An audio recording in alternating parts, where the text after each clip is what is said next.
বাহারে যায় কোয়া সবজিটা অনেকেই কেনে, কিন্তু ওনারা ভাবেন কী করে এটাকে রান্না করবো। এটা কিন্তু নানান পদে রান্না করা যায়, মাছ দিয়েও খেতে ভালো, এটার ভাজিও ভালো হয়। তো আজকে তোমাদের সাথে এই রেসিপিটা শেয়ার করলাম, তোমরা অবশ্যই বাড়িতে ট্রাই করবে। আমি ভালো করে এটাকে ভেজে নিলাম, তারপর এখানে একটা পেস্ট দিলাম। এখানে আছে কালো সর্ষে, রসুন, আদা আর কয়েকটা কাঁচা লঙ্কা তারপরে ব্লেন্ড করে নিয়েছি, এরপর দিয়ে দিয়েছি। ভাজার আগে দিয়েছি যাতে একটু ফেটে না আসে।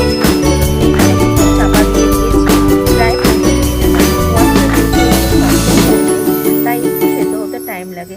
আমার প্রায় সেদ্ধ হয়ে গিয়েছে। এখন আমি মাছের পেটিটা এখানে দিয়ে দিলাম। এভাবে আমরা মাছের মাথা সবজিতে ভেঙে দিই, ঠিক এভাবেই ভেঙে দেব। আর তোমরা চাইলে এভাবেও তোমরা খেতে পারো শুকনা শুকনা করে। যেহেতু আমাদের বাড়িতে আজকে ভাত রান্না হয়েছে, তাই আমি একটু হালকা রসা রসা করব। মাছের পেটিটাকে ভালো করে ভেঙে নিয়েছি, এরপর সব সবজিগুলোতে একসাথে মিশিয়ে নিয়েছি। আমি এখানে দিয়ে দিব গরম জল। তোমরা সব সময় চেষ্টা করবে সবজি বা মাছ মাংসতে গরম জল ইউজ করার, তাতে স্বাদটা ভালো আসে। এরপর আমি ঢাকনা চাপা দিয়ে রেখেছিলাম 3 থেকে 4 মিনিট। আমার প্রায় হয়ে এসেছে। এখন আমি এখানে জিরে গুঁড়ো আর কয়েকটা ফোঁটা চিনি দিয়ে নেব যেন স্বাদটা। এরপর আমি ঢাকনা চাপা দিয়ে প্রায় 3 থেকে 4 মিনিট রেখে দিয়েছি। এখন আমার রান্না কমপ্লিট। এখানে জিরে গুঁড়ো আর কয়েক ফোঁটা চিনি দিয়ে নামিয়ে নিয়েছি। খেতে বেশ ভালো হয়েছে, তোমরাও অবশ্যই ট্রাই করবে।